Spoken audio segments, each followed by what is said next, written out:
하나님이 없다고 말하는 사람들,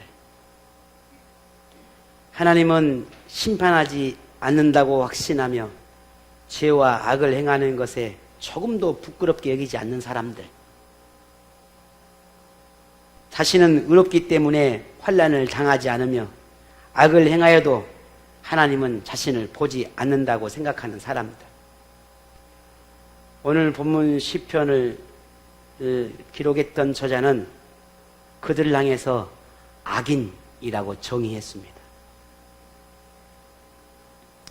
정도의 차이는 있겠지만 우리 주변에는 하나님과 상관이 없이 살며 그저 하나님을 경외하며 살아가는 오늘 우리를 향해 미혹의 손길을 내미는 사람들이 있습니다.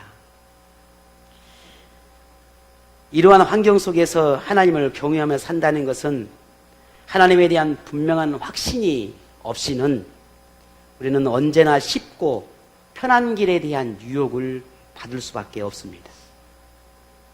그들처럼 되면 아무런 어려움이 없을 텐데, 그들과 같아지면 더 이상 내 마음에 이런 무거움을 갖지 않아도 될 텐데 라고 하는 그런 생각 속에 고민과 갈등을 경험하게 됩니다.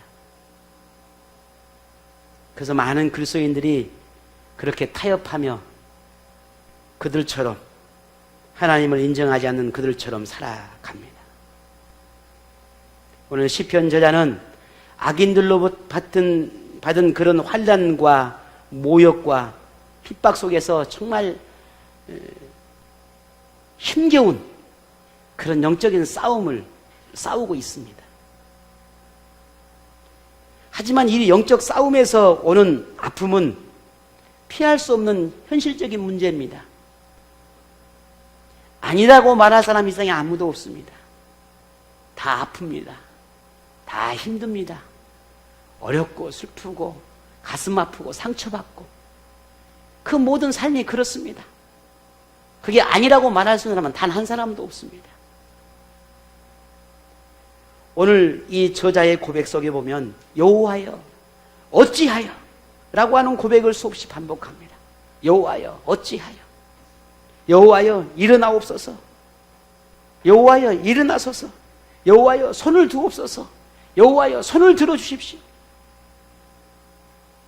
이런 고백들 속에서 보면 이 저자의 마음에 어렵고 힘든 이 상황 속에서 얼마나 슬픔 속에 있는지, 얼마나 하나님 앞에 탄식하고 있는지에 대한 것을 그의 마음을 엿볼 수가 있습니다. 본문 12절에 여호와여 일어나옵소서, 하나님이여 손을 두옵소서, 가난한 자들을 잊지 마옵소서, 이렇게 호소합니다. 그래서 이 가난한 자라고 하는 것은 물질적으로 가난한 자를 말하는 것이 아닙니다. 영적인 싸움을 싸우며 오늘 하나님을 경외하는 사람들을 핍박하고 모함하고 모욕하고 힘겹게 하는 그런 사람들 틈에서 믿음으로 견뎌내고 싸우는 그런 하나님을 경외하는 사람을 말합니다. 오늘 저자는 하나님을 경외하는 사람의 그 아픔, 그 슬픔, 고난, 그것을 견딤으로 있는 그 모습들을 결코 잊지 말아달라고 하나님께 호소하고 있습니다.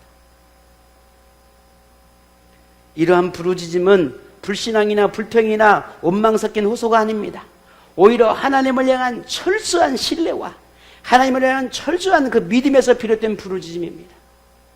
믿지 않다면 하나님께 도움을 구하지 않겠죠. 하나님을 신뢰하지 않는다면 이런 기도를 드릴 필요가 없겠지요. 그러나 오늘 이 본문의 저자는 그렇게 하나님 앞에 구합니다. 하나님, 지금 나의 모습이 잊지 마십시오. 고난 중에 있는 나를 향해 비방하는 저들 속에서, 저들의 틈바구니 속에서 싸우고 있는 나를 하나님 기억해 주십시오 라고 고백하고 있는 것입니다. 편안함 속에서 신앙생활을 한다는 것은, 하나님을 따른다는 것은 누구나 다 할 수 있습니다. 문제가 없고 평안한데 그 길을 누가 못 가겠습니까? 다 갑니다. 그러다 하나님을 향한 믿음이 흔들어 놓을 만한 그런 강력한 힘이 나를 공격해 올 때, 그럼에도 신앙생활에 흔들림 없이 하나님을 따를 수 있을까? 그때 진정한 믿음이 드러납니다. 그때 참 믿음이 드러납니다. 그러나 많은 그리스도인들이 흔들림을 경험하고 타협합니다. 오늘 시편 기사처럼 상황을 바꾸기를, 하나님 지금 나의 환경이 이러하니, 하나님 내 상황이 이러하니 바꿔주십시오. 하나님의 능력이 임재하여서 하나님의 길을 따를 수 있도록 그렇게 부르짖는 기도가 부족합니다. 우리는 지난날 하나님께서 믿음으로 살고자 할 때 어떻게 도우셨는지를 우리는 경험했습니다. 어제 지난 한 주간 동안 내가 믿음으로 살고자 할 때 하나님이 나에게 어떻게 일하셨는지 경험하셨습니까? 물론 나는 그 믿음대로 살려고 몸부림쳐야만, 그 믿음대로 살려고 하나님께 구하는 자에만 그 음성을 듣고 그 경험을 할 수 있을 것입니다. 타협한 자에게는, 부르짖지 않는 자에게는, 하나님을 찾지 않는 그들에게 어떻게 하나님이 보여주시겠습니까? 볼 수 없습니다.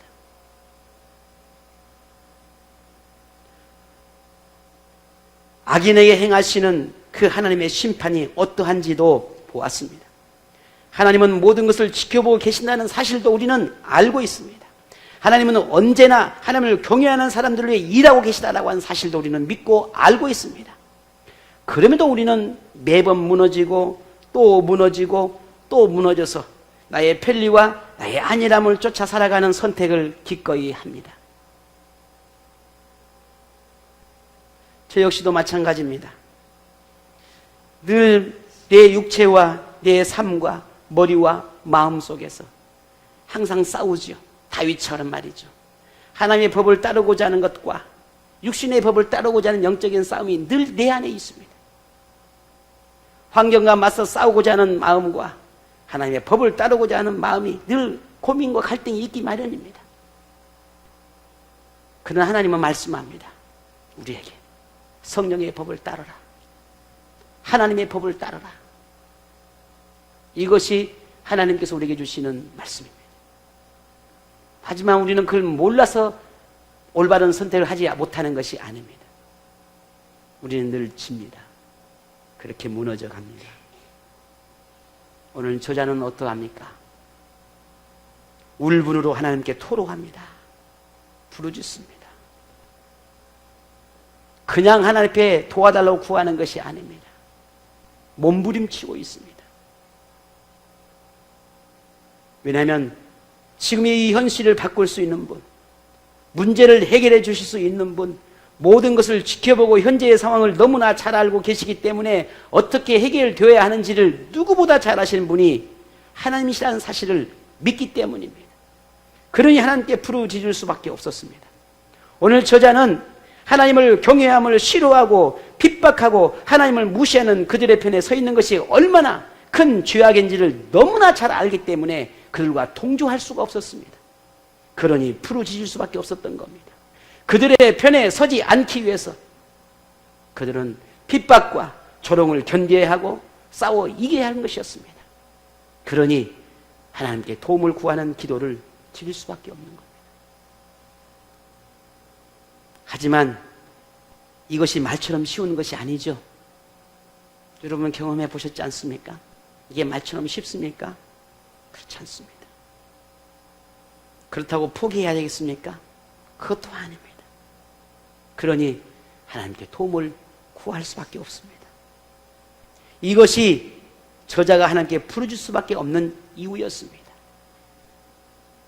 믿음을 지키기 위해서, 악인들처럼 하나님을 무시하는 악을 행하지 않기 위해서, 하나님의 은혜와 사랑을 저버리는 그런 죄악을 행하지 않기 위해서 부르짖고 있는 것입니다.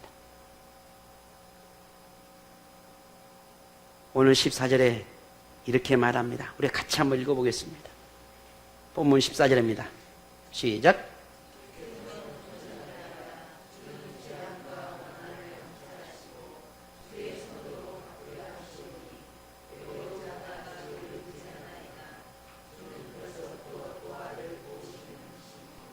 아멘. 주의 손으로, 주의 능하신 손으로 우리의 모든 하나님을 경외하는 자를 도우실 수 있는 분, 그분이 하나님이시니 하나님의 그 도움의 손길을 간절히 구하고 있습니다. 왜 우리는 신앙생활에 갈등을 경험하고 이런 갈등들이 자꾸만 찾아오는 걸까요? 왜 우리는 알면서 쉽게 무너지고 현실에 타협할까요? 왜 우리는 단호한 결단과 결심과 실천이 어려울까요? 이런저런 여러 가지 이 삶 속에서 경험되어지는 것들 가운데 최근에 제 아내하고 그런 이야기를 했습니다. 누구나 마음 먹기는 쉽다. 누구나 생각은 쉽다. 누구나 결심은 쉽다. 그러나 실천은 어렵다. 아니라는 거, 그러면 안 된다는 건 누구나 다 안다. 그러나 돌아서는 건 쉽지 않다. 그러나 우리는 최선을 다해서 우리는 살아가야 한다. 그리 살자. 그런 고백을 함께 나누었습니다. 여러분 어떻습니까? 우리 모두는 다 똑같습니다. 결심하기 쉽습니다. 마음 먹기 쉽습니다. 그러나 뒤돌아서고 결단하고 실천의 삶을 살아가는 건 결코 쉽지 않습니다. 왜 그럴까? 어떤 저자는 그렇게 말합니다. 그 이유를. 하나님은 있는 모습 그대로 나를 사랑하시니까. 하나님은 나의 유익함을 아시니까. 하나님은 나의 상황과 환경을 너무나 잘 아시니까 라고 말하며 악을 피하려 하거나 하나님의 도움을 구하여 이기려는 그런 갈망이 없기 때문이다 라고 말합니다. 어쩌면 우리 자신이 그런 모습일 겁니다. 늘 우리는 그렇게 스스로를 위로합니다. 물론 저도 마찬가지입니다. 하나님 어쩔 수 없잖아요. 하나님 제가 할 수 없잖아요. 물론 그걸 인정하는 것도 있지만 포기하고 하기 싫어서 피하기 위해서 그렇게 고백할 때도 있습니다. 죄의 씨앗은 보이지 않을 만큼 작습니다. 그 작은 것들이 점점 자라서 어느 날 내가 느끼지 못할 정도로 무뎌지게 만들어버립니다. 이게 죄입니다. 죄의 유혹은 달콤합니다.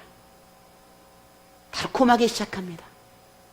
그러나 그 끝은 끔찍하리만큼 덫에 걸려있는 우리의 모습을 봅니다. 현대 그리스도인의 영적 심각함은 죄에 중독되어 있다는 것입니다. 죄에 대한 감각이 무뎌져 있습니다. 죄의 심각함을 느끼지 못합니다. 그러니 하나님의 은혜나 하나님의 그 사랑에 대한 감사함도 기쁨도 사라져버렸습니다.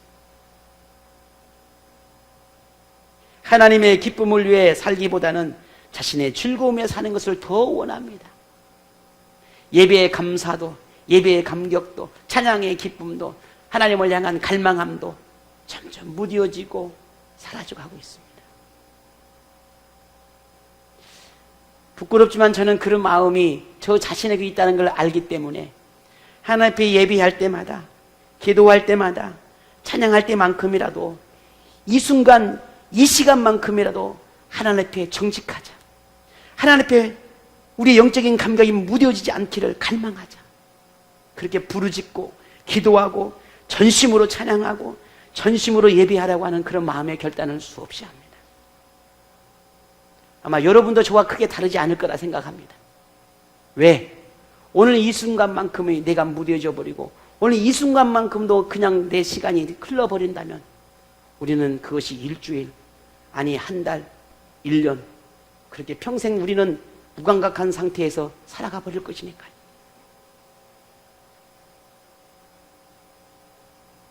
그걸 우리 자신은 너무나 잘 알고 있지 않습니까? 우리 스스로는 그것을 너무나 잘 알고 있습니다. 그럼에도 여전히 우리는 또 무너집니다. 이런 상태가 우리가 계속된다면 결국 하나님의 말씀과 입에되는 것임에도 우리는 점점 더 대범해지기 시작합니다. 머릿속은 알고 마음은 느끼지만 대범해집니다. 왜? 무감각해 있으니까.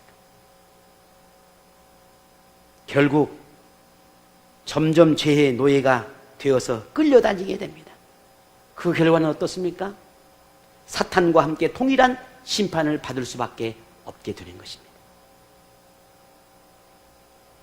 그렇다면 우리는 어떻게 하겠습니까? 어떻게 하나님의 심판을 받지 않겠습니까? 아니, 절대로 우리는 심판을 받을 수 없지 않습니까?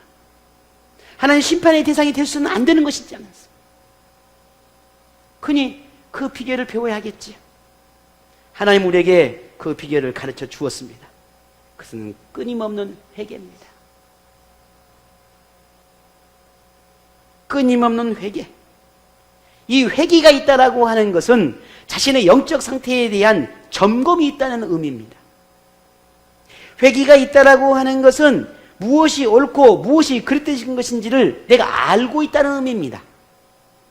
내게 회개가 일어나고 있다라고 하는 것은 하나님만이 자신의 죄의 문제를 해결할 수 있는 분이라고 하는 사실을 인정하고 믿고 있다는 의미입니다. 회개를 깨달았다라고 하는 것은 아직 내가 영적 감각이 살아있다라는 의미입니다. 그러니 오늘 하나님께서 우리에게 말합니다. 회개하라. 회개해야 한다. 회개가 있을 때 죄를 알고 회개가 있을 때 죄를 이길 수 있는 능력이 내게 생기게 되는 것입니다. 물론 회개를 위한 회개를 의미하지 않습니다. 회개란 내 삶의 변화와 하나님 말씀에 대한 순종을 위한 회개가 일어나야 합니다. 그때 그 회개를 하나님께서 들으시고 하나님은 용서와 사랑을 베푸시고 승리하게 하시는 것입니다. 오늘 저와 여러분 가운데 진정한 회개가 일어나기를 부탁합니다. 참된 회개가 일어나기를 바랍니다. 그 회개야말로 오늘 내가 살 수 있는 길입니다. 그 회개야말로 내가 하나님을 만날 수 있는 길입니다. 그 회개야말로 내가 생명력을 얻을 수 있는 길입니다. 여러분에게 하나님의 말씀을 무시하고 죄와 타협하는 모습이 있습니까? 아무렇지 않게 생각하며 하나님의 가르침에 위배되는 행동을 하고 있지는 않습니까? 혹 신앙을 위한 신앙생활의 모습은 없습니까? 신앙과 생활이 일치되기 위해서는 오직 하나님의 가르침을 받기 위해서 하나님을 찾고 하나님을 만나는 예배가 있어야 합니다.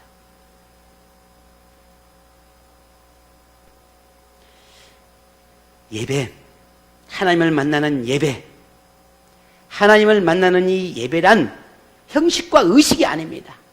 하나님과의 인격적인 만남입니다.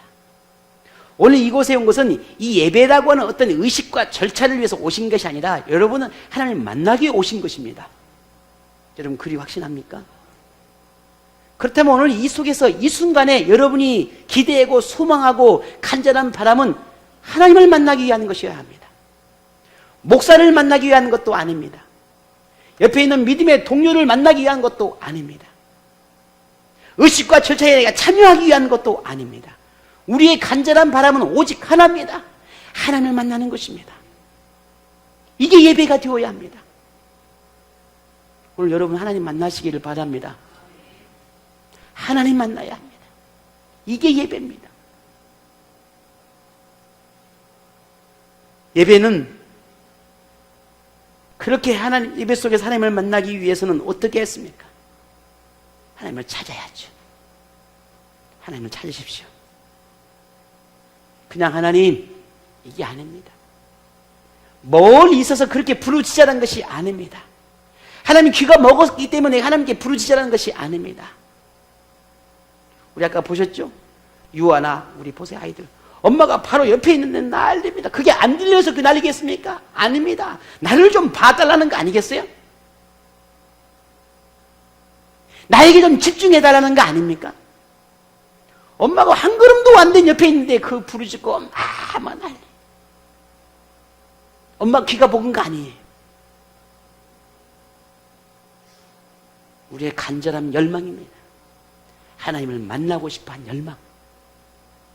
하나님을 그 음성을 듣고 싶어하는 내가 여기 있다라고 말씀하시는 그 하나님의 음성을 듣고 싶어하는 열망함. 그 열망이 부르짖음으로 드러나야 하는 것입니다. 그러니 우리는 부르짖는 것입니다. 오늘 우리에게 그 부르짖음이 있어야 합니다. 만나고 싶어하는, 찾고 싶어하는, 가까이 하고 싶어하는 그 열망이 우리에게 일어나야 합니다. 그 열망이 우리 여러분에게 회복되기를 바랍니다. 하나님은 만나십니다.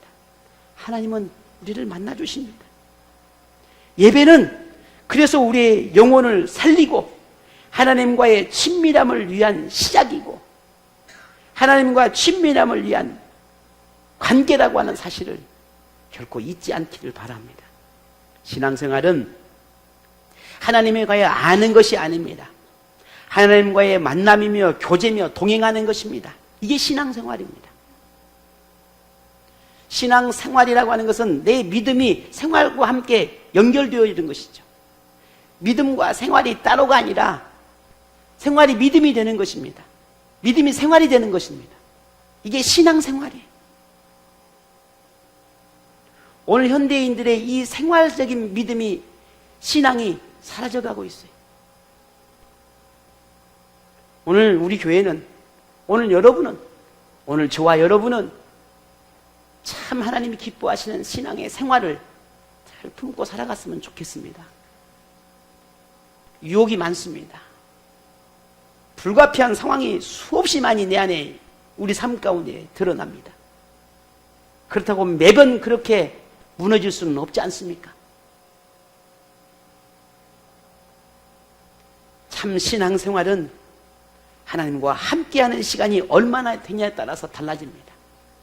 쉽게 무너지는 것은 그만큼 하나님과 함께하는 시간이 짧은 것이고, 우리가 강해지고 건강해지고 우리가 더 큰 힘을, 능력을 얻는다라고 하는 것은 결국 하나님과 함께하는 시간이 많다는 것입니다. 하나님과의 만남이 많다면 그만큼 죄로부터 멀어지게 됩니다. 순간순간 하나님의 도우심이 있음을 보게 됩니다. 악인들의 어떠한 소리도 우리는 견딜 수 있고 이겨낼 수 있습니다. 왜? 내 안에 영적인 힘을 가지고 있고 내 안에 영적인 능력을 품고 있기 때문이죠. 그러니 하나님을 예배하는 시간이 많아지면 많아질수록, 하나님을 함께하는 시간이 많아지면 많아질수록, 하나님과 만나는 시간이 많아지면 많아질수록, 하나님의 음성을 듣는 시간이 많으면 많을수록 우리는 더 강해질 수밖에 없는 것입니다. 나는 왜 힘이 없을까? 나는 왜 이렇게 무너질까? 나는 왜 이렇게 부족할까? 그것은 그 반대로 말하면 결국 나는 왜 하나님과 만나는 시간이 이토록 없을까라는 것이.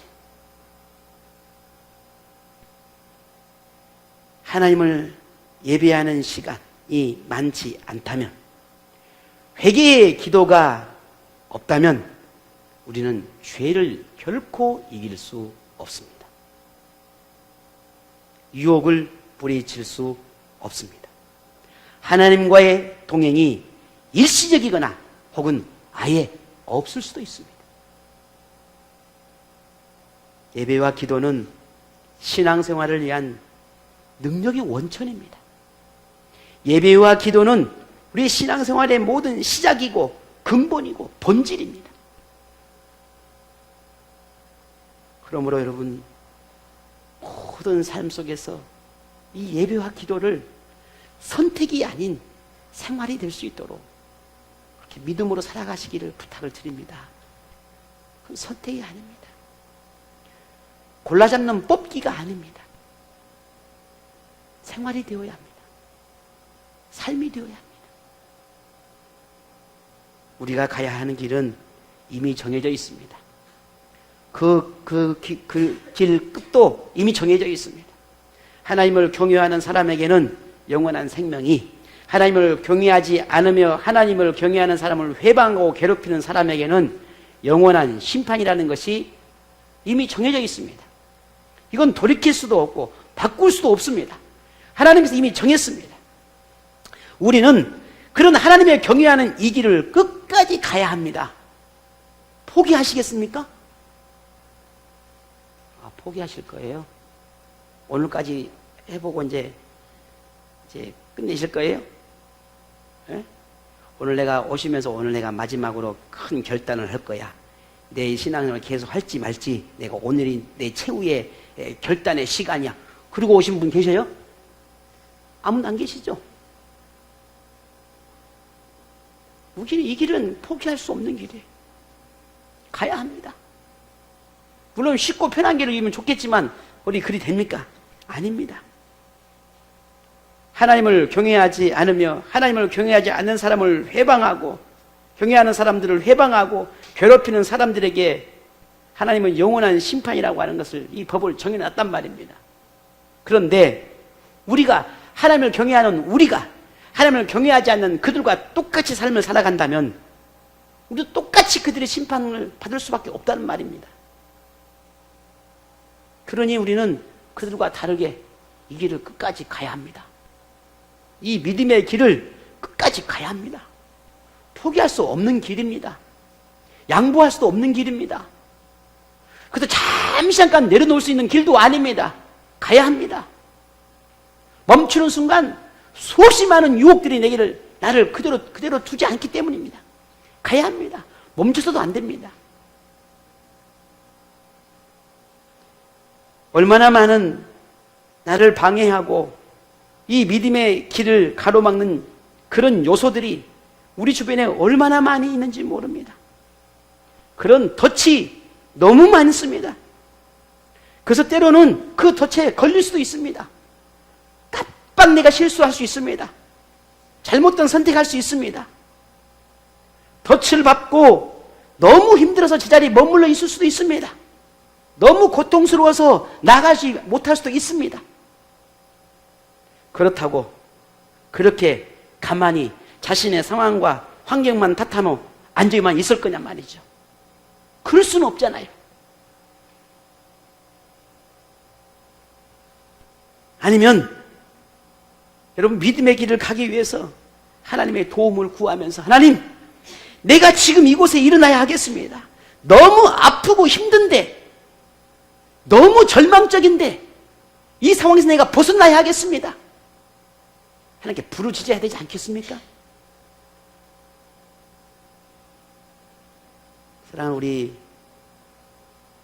주님들, 하나님께 손을 내미십시오. 하나님께 손을 내미십시오. 도와달라고. 나 이렇게 살 수 없으니 하나님 도와주십시오.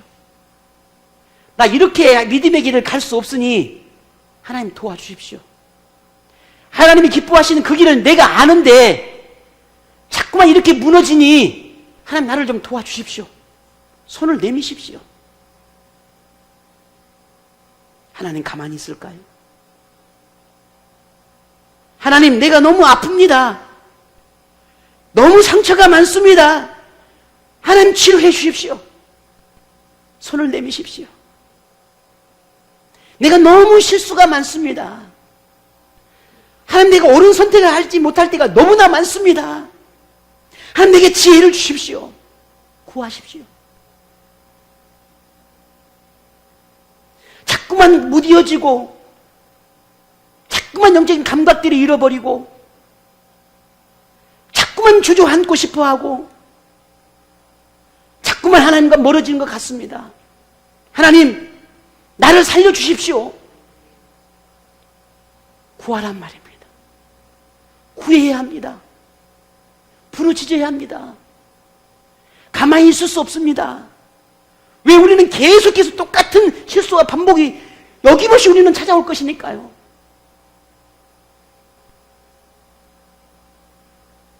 하나님은 멀리 있지 않습니다. 여러분 곁에 계십니다. 아프고 힘들다고 앉아있지만 아십시오. 하나님의 능력을 믿으십시오. 여러분의 현재의 상황이 어떠한지, 어떤 도움이 필요한지는 하나님께서 너무나 잘 아십니다. 그러니 영생의 길을 포기하지 않고 끝까지 하나님께 갈 수 있도록 간절하게 하나님께 도움을 구하시기를 바랍니다.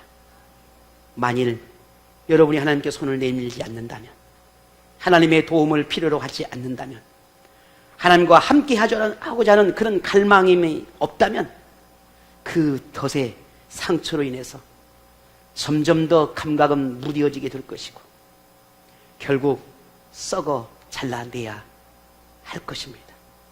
그것 때문에 영생의 기회마저도 평생 다시 회복하지 못할 수도 있다는 사실들을 우리는 잊지 말아야 합니다.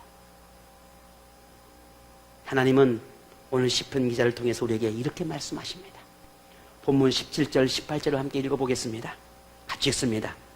여호와여, 주는 겸손한 자의 소원을 들으셨사오니 그들의 마음을 준비하시며 귀를 기울여 들으시고 고아와 압제당하는 자를 위하여 심판하사 세상에 속한 자가 다시는 유업하지 못하게 하시리이다. 아멘.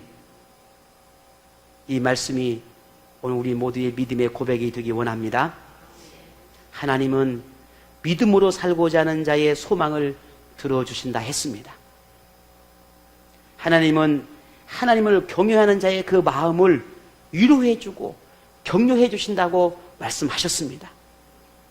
하나님은 하나님과 동행하는 이의 그 목소리를 들어주신다라고 약속하셨습니다.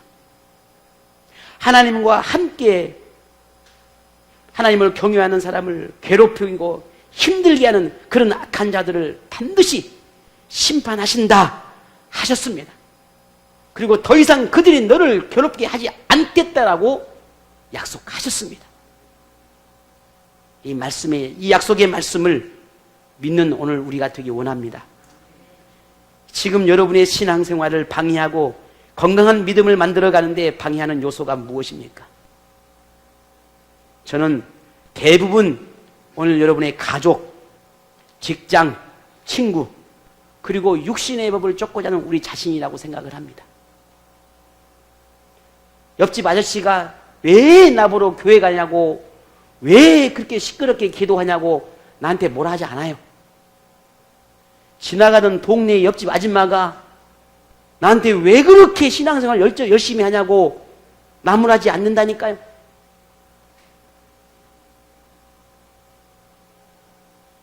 그래서 하나님의 도움이 절실합니다.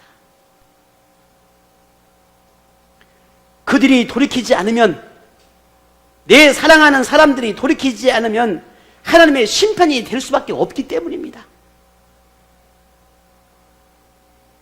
하나님이 그들의 죄를 찾아낼 수 있을 때까지, 아니 없을 때까지 하나하나 다 찾아낼 것이라고 분명히 본문에 말씀하셨습니다. 그리고 그들을 멸망할 거라고 말씀하셨습니다. 그게 하나님의 정의고 하나님의 공의라고 하셨습니다. 그럼에도 여러분은 그들의 편에 서서 그들의 뜻에 동조하며 하나님을 무시하는 삶을 그들과 동일하게 살아가겠습니까? 우리는 누구보다 하나님의 은혜와 사랑을 알고 있습니다. 그렇다면 우리가 무엇을 해야겠습니까? 그들이 하나님의 구원 안에 들어올 수 있도록, 하나님의 심판의 대상이 되지 않도록 돌이킬 수 있도록, 하나님의 긍휼과 자비가 그들에게 임할 수 있도록 우리가 기도해야 하지 않겠습니까?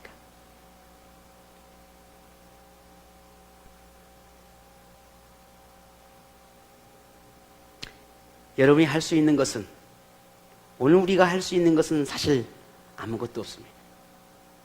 왜? 이건 영적 싸움이니까요. 우리가 할 수 있는 것은 오직 하나님께 도움을 구하는 것, 기도하는 것.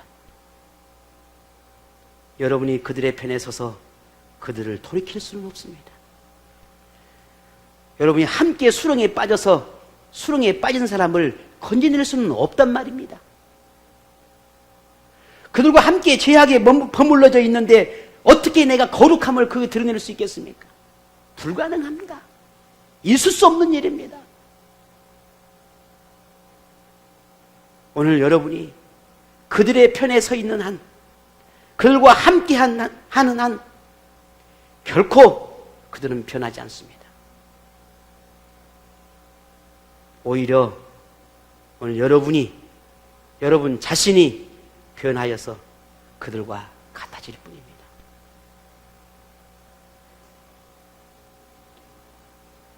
이것은 이미 여러분 삶 가운데 어떤 부분에서는 경험하셨을 것입니다. 줄다리기로 그들을 이끌 수는 없습니다. 복음은 단호하고 분명한 외침 속에서 그 능력이 나타납니다. 그때 하나님이 일하기 시작합니다. 악을 이기는 것은 타협과 양보와 이해가 아니라 내가 선을 행하는 것입니다. 옳은 것을 행하는 것입니다. 바른 것을 행하는 것입니다.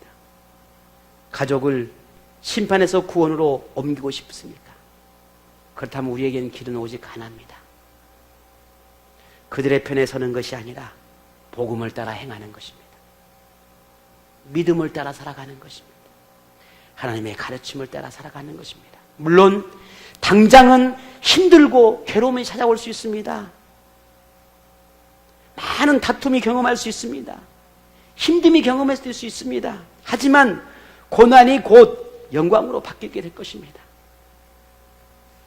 그 슬픔이 기쁨으로, 아픔이 즐거움으로 바뀌게 될 것입니다. 이것이 결국 나 자신을 지키고 가족을 지키고 영원한 구원을 얻는 비결입니다. 이것이 하나님께서 우리에게 가르쳐 주신 비결입니다. 이것이 단지 구원만이 아니라 내가 이 땅에 살아가는 동안에도 내가 누릴 수 있는 그 행복, 기쁨, 즐거움을 맛볼 수 있는 비결이라고 하는 사실을 오늘 하나님께서 우리에게 가르쳐 주셨습니다. 하나님은 위로자이십니다. 하나님은 우리의 위로자이십니다. 하나님은 하나님을 경외하며 그렇게 경외함 속에서 당하는 고난과 시련을 보고만 계시는 분이 결코 아닙니다. 하나님은 끝까지 믿음으로 살고자 할 때 그 사람을 복되게 하십니다. 하나님은 하나님을 찾는 오늘 저와 여러분을 강하게 하실 것입니다. 견딜 수 있게 하실 것입니다. 이길 수 있게 하실 것입니다. 모든 소망을 허락하실 것입니다. 믿음으로 나가십시다. 붙잡으십시다. 하나님의 붙잡힌 바 되시기를 바랍니다. 여러분의 믿음을 더욱 견고하게 세워가십시오. 아프더라도, 조금 아프더라도, 조금 힘들더라도 타협하고 물러나기보다는 맞서십시오. 맞서야 합니다. 물론 싸우고 대적해서 원수가 되기 위해서 맞서라는 게 아닙니다. 미워하고 증오하라는 것이 아닙니다. 오히려 우리의 마음에 그들을 더 사랑하기 때문입니다. 그들을 구원해야 하기 때문입니다. 진정으로 여러분이 우리의 가족들을 사랑하지 않습니까? 그렇다면 우리에게는 하나입니다. 그들을 하나님께 인도하는 것입니다. 그 방법은 하나입니다. 하나님의 편에 서는 것입니다. 하나님의 능력을 믿고 하나님의 권능을 믿고 하나님께 도움을 구하십시오. 하나님께 소망을 두고 구할 때 하나님은 여러분을 위로하시고 격려하시고 용기와 힘을 주십니다. 여러분이 하나님의 편에서 믿음으로 맞선다면 결국 그들은 변할 것입니다. 하나님을 의지하는 오늘 여러분은 더욱 강해질 것이고 더 큰 은혜와 복을 누리게 될 것입니다. 제 삶 가운데 이미 저도 수많은 삶을 경험해 보았고요. 제 삶 속에서 주시는 하나님의 말씀도 그리했습니다. 견디어라. 복음으로 이겨내라. 복음으로 인내해라. 하나님께서 바꿔 가실 것이다. 내가 바꿔 갈 것이다. 오늘 여러분의 삶 가운데 동일한 은혜가 있기를 축복합니다.